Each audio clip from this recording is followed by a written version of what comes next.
오늘은 시편 100편 1절에서 5절까지의 말씀을 가지고 천국의 비밀번호, 천국의 패스워드라는 제목으로 하는 말씀 증거하겠습니다. 지금 현재 비트코인 한 개의 가격은 과연 얼마나 될까요? 계속해서 오르락내리락 변동하고는 있지만 대략 달러로는 10만 달러가 된다고 합니다. 우리나라 돈으로 환산하면 약 1억 4천만 원 정도 된다고 합니다.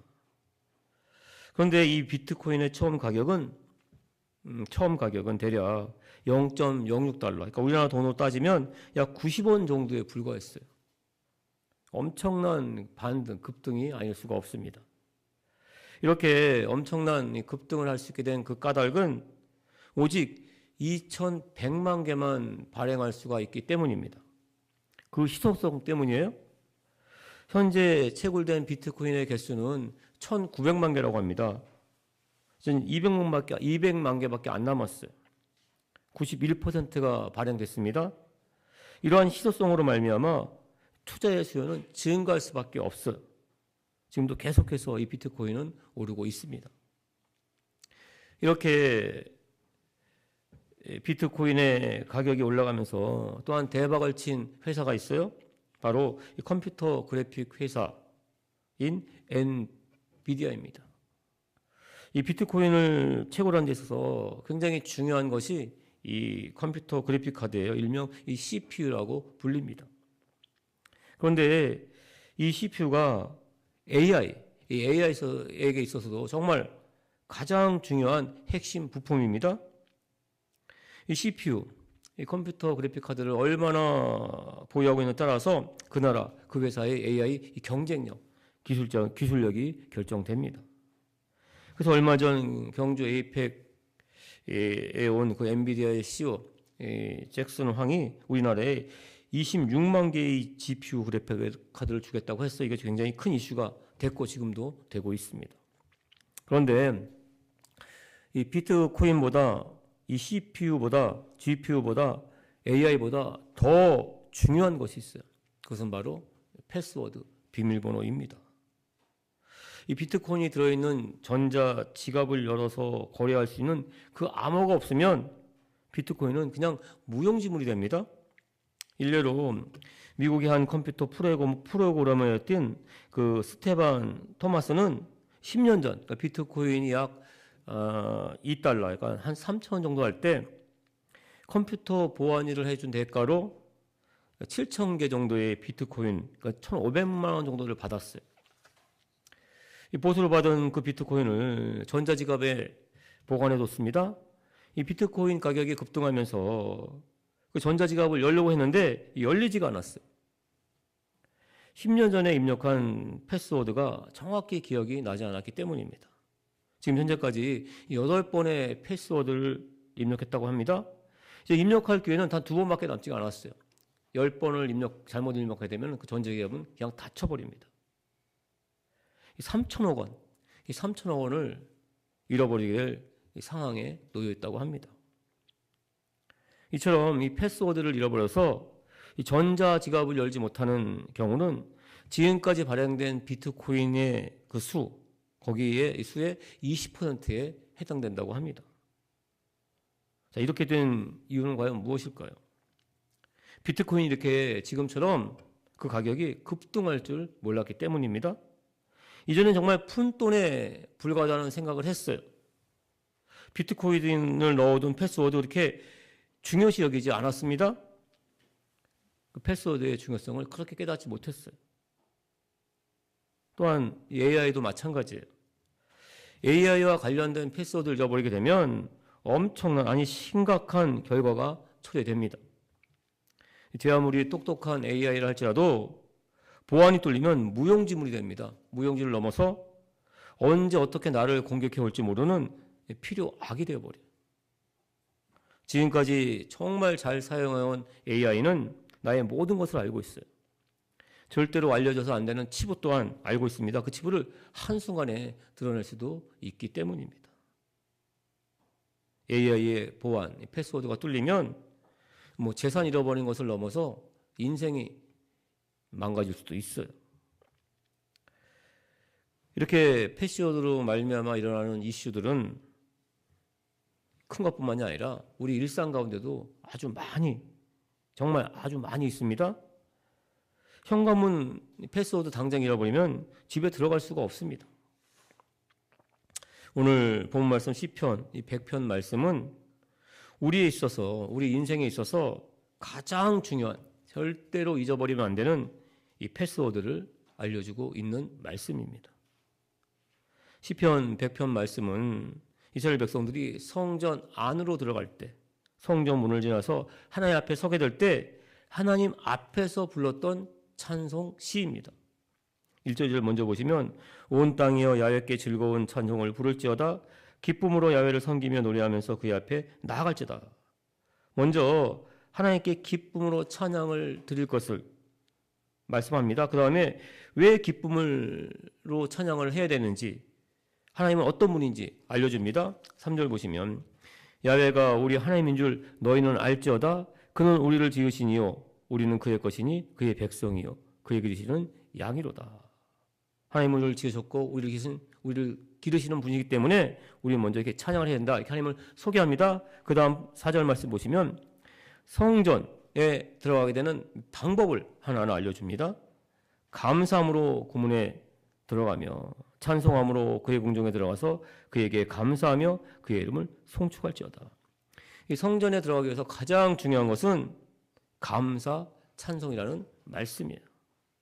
그러니까 성전 문을 열기 위해서는 감사의 패스워드가 꼭 있어야 된다는 말씀입니다.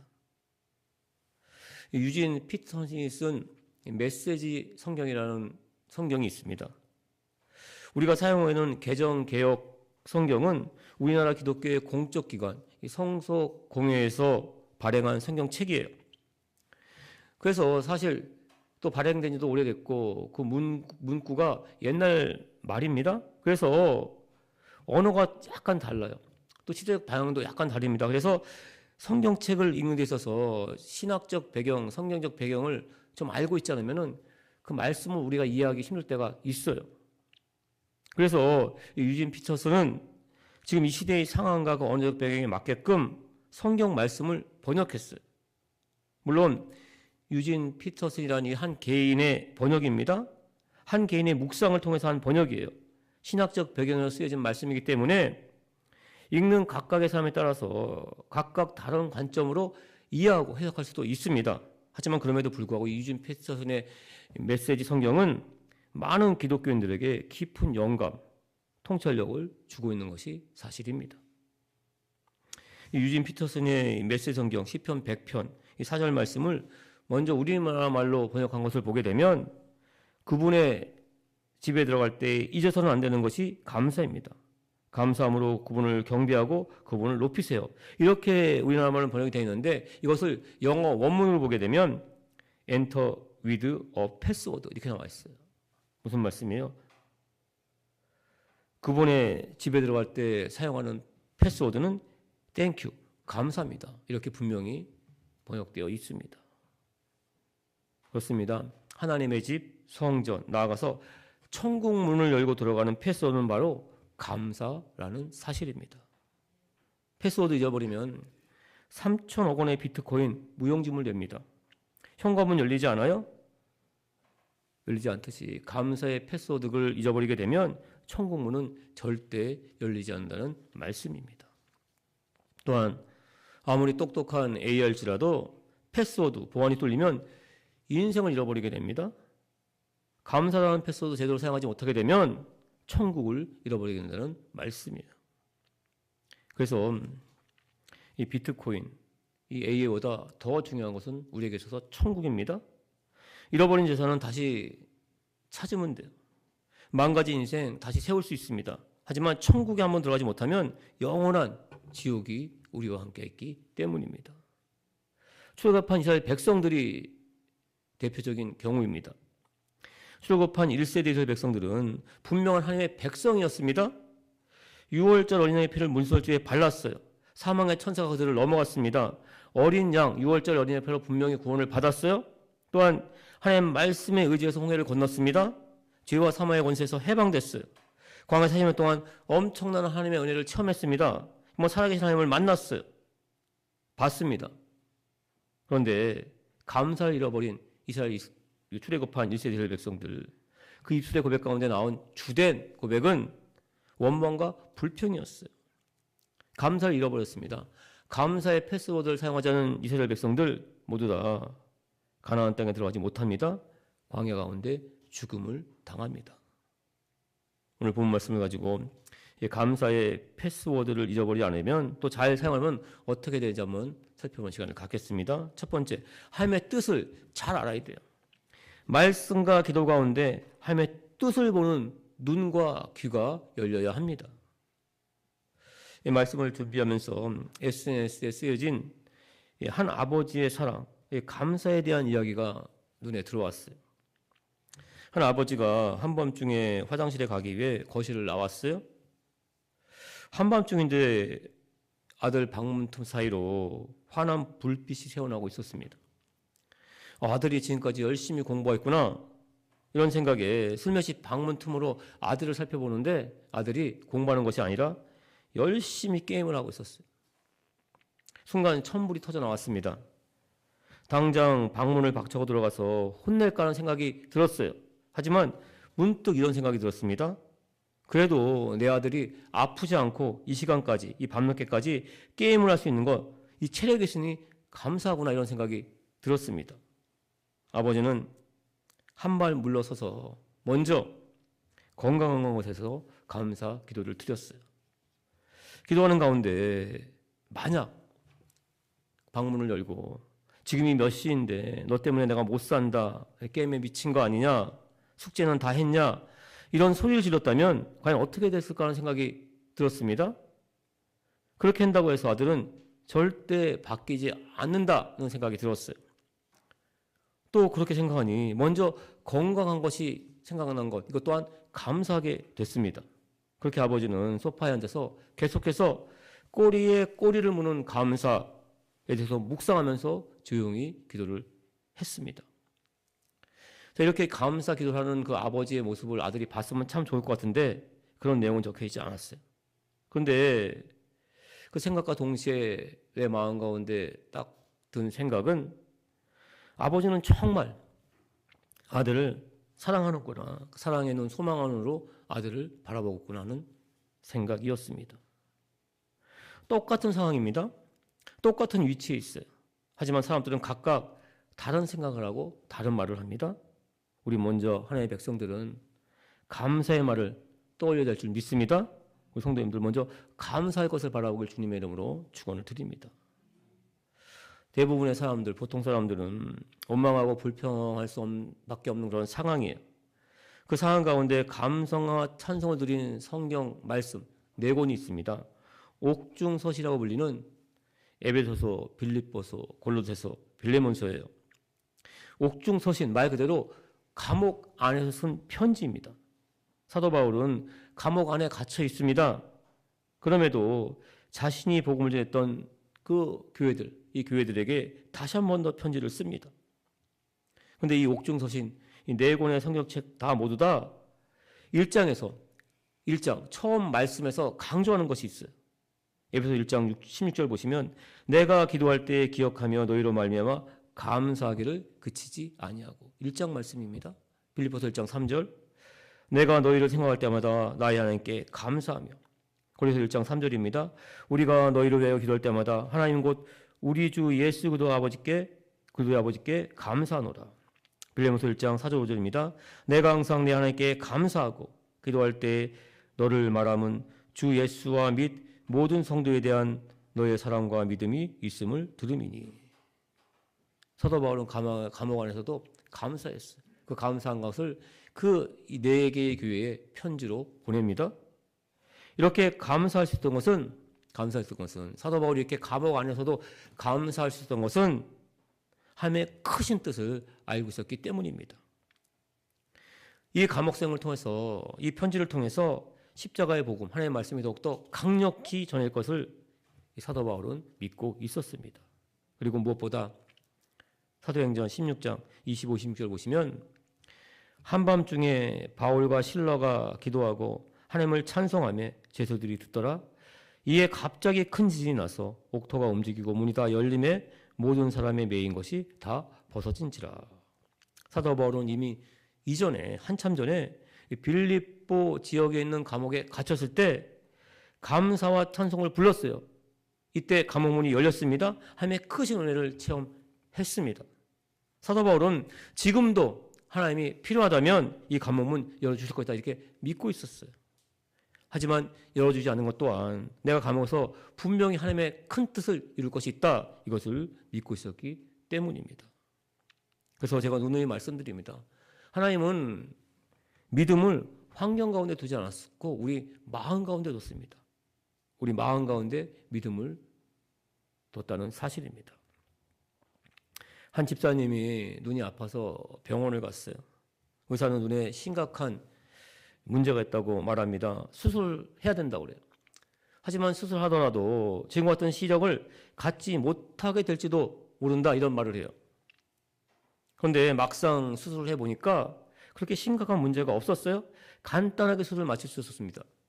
그런데 그 집사님은 그때부터 이전에 보지 못했던 것을 본다고 보이기 시작했다고 간증을 하셨어요. 길가에 피어있는 꽃이 아름답게 보였습니다. 아이들의 웃음소리가 정말 아름답게 들리기 시작했다고 간증을 하셨어요. 감사가 보이기 시작했다고 간증을 하셨습니다. 그렇습니다. 이전에 보지 못했던 것을 볼 수 있고 들을 수 있는 것은 감사의 패소인 줄 믿습니다. 그것을 잘 사용하면 우리는 이전에 듣지 못했던 것들, 보지 못했던 감사를 우리는 더욱더 볼 수가 있습니다. 우리 성도님들 어떤 상황에 놓여있던 우리를 향한 하나님의 큰 뜻을 먼저 바라보시고 들으시는 성도님 되시길 주님의 이름으로 축원을 드립니다. 두 번째, 감사의 패소들을 잘 사용하면 하나님을 기쁘시게 합니다. 자, 부모님이 돌아가실 때 가장 듣고 싶은 말이 과연 무엇일까요? 이런 질문을 들은 적이 있습니다. 여의도 손복음 북서울교회에서 사역할 때 이 교회 바로 위층이 노인 요양원이었어요. 매주 수요일 오후에 가서 말씀을 전했습니다. 그때 원장님이 하신 말씀이에요. 원장님은 정말 많은 임종을 지켜봤다고 합니다. 돌아가기 직전 아무 의식이 없는 것 같아도 귀는 열려있다고 말씀하셨어요.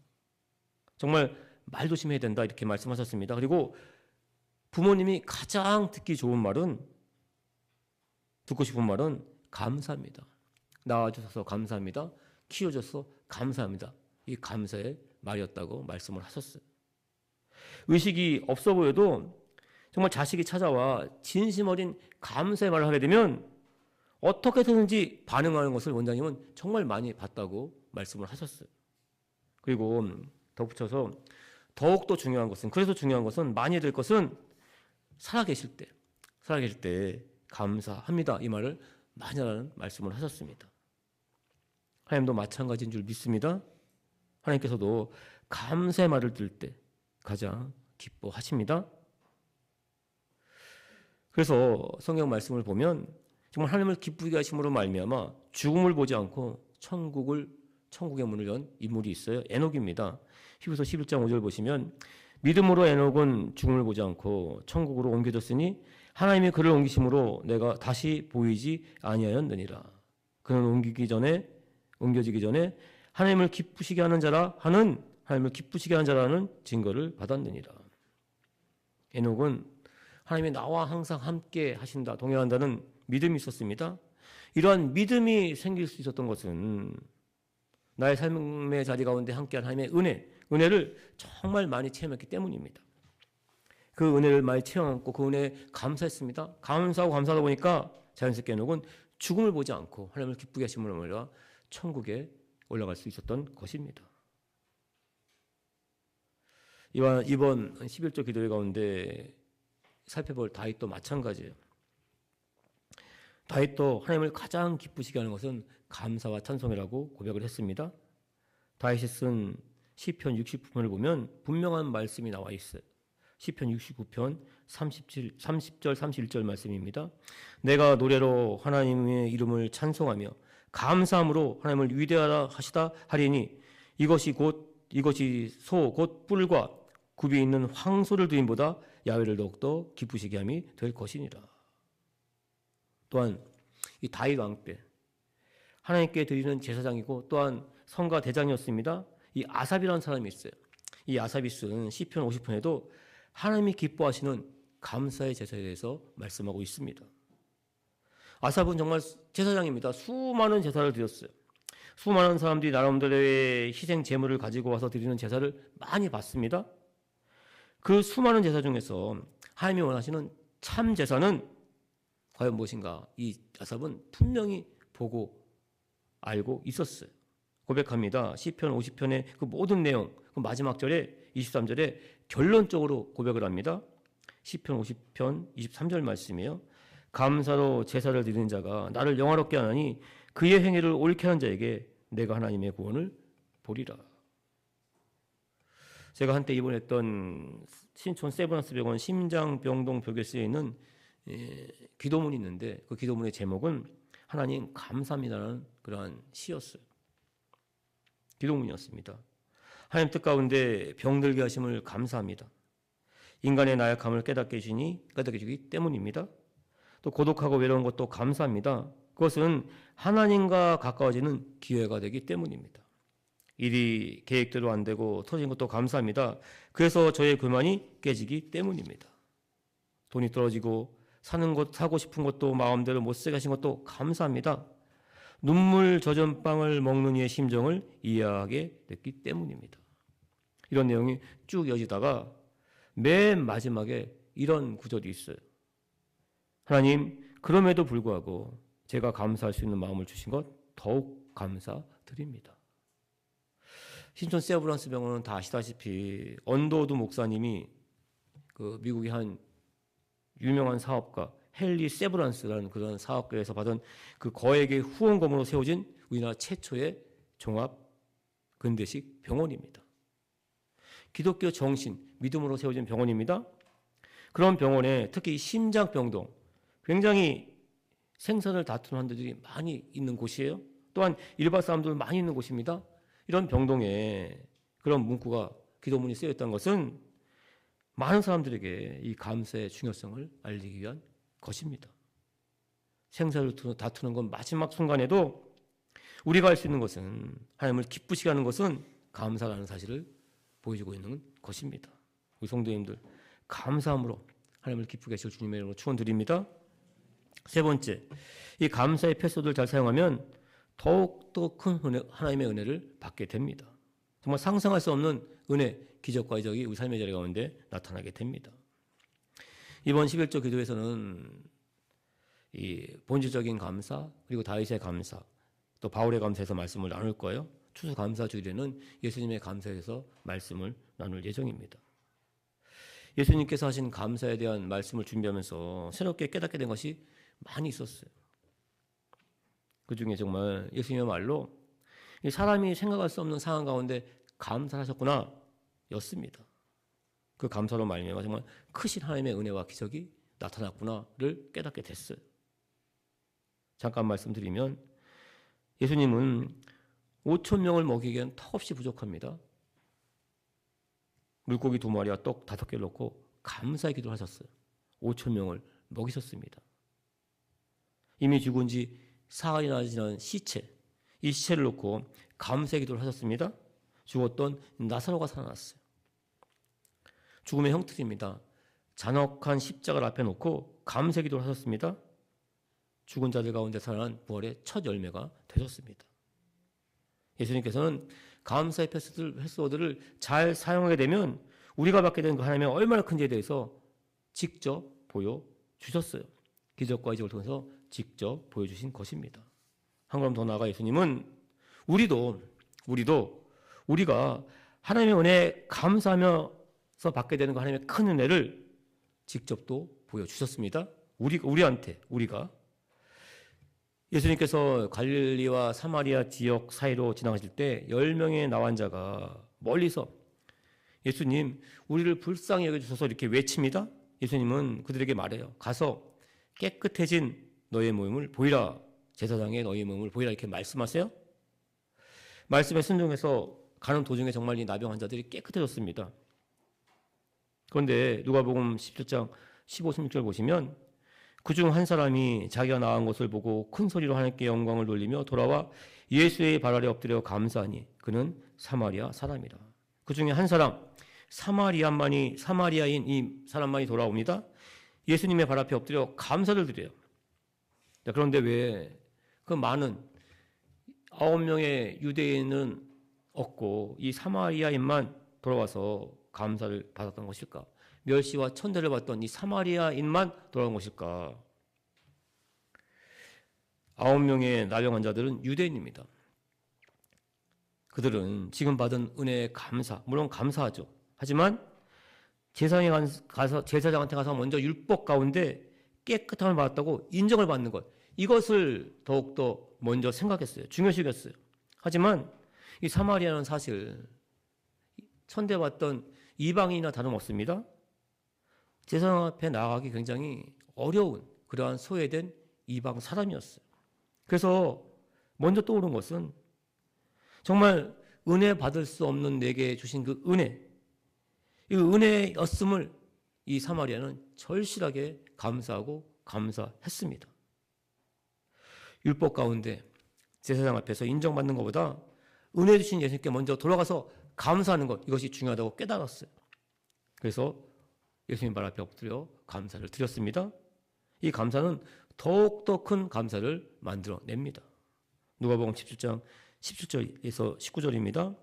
예수께서 대답하여 이르시되 10사람이 다 깨끗함을 받지 아니하였느냐? 그 9은 어디에 있느냐? 이 이방인 외에는 하나님께 영광을 돌리러 돌아온 자가 없느냐 하시고 그에게 이르되 일어나 가라 내 믿음이 너를 구원하느니라 하시더라. 이 감사의 패서들 정말 잘 사용한 이 사마리아인 육신의 그 치유를 넘어서 영적인 축복까지 받게 됩니다. 하늘 문을 열고 천국 백성이 됩니다. 말씀을 정리하겠습니다. 다음 주일은 추수 감사의 주일이에요. 또 이번 주간은 추수 감사 주간입니다. 우리 성도님들 주신 하나님의 은혜에 더욱더 감사하는 한 주간 되시길 주님의 이름으로 축원드립니다. 하나님께 기도하고 하나님의 말씀을 보는 가운데 감사의 패스를 잊지 않은 더욱더 나아가 잘 사용하는 성도님 되시기를 주님의 이름으로 축원드립니다. 정말 하나님의 주신 그 은혜 가운데 나타나는 그 삶의 자리 가운데 나타나는 기적과 이적, 하나님의 나라를 통해서 더욱더 감사와 영광을 드리는 성도님 되시길 주님의 이름으로 축원을 드립니다. 성도님들 삶의 자리 가운데서 하늘 문을 여시고 천국문을 여시는 주의 복된 백성 되시길 예수님의 이름으로 축원을 드립니다.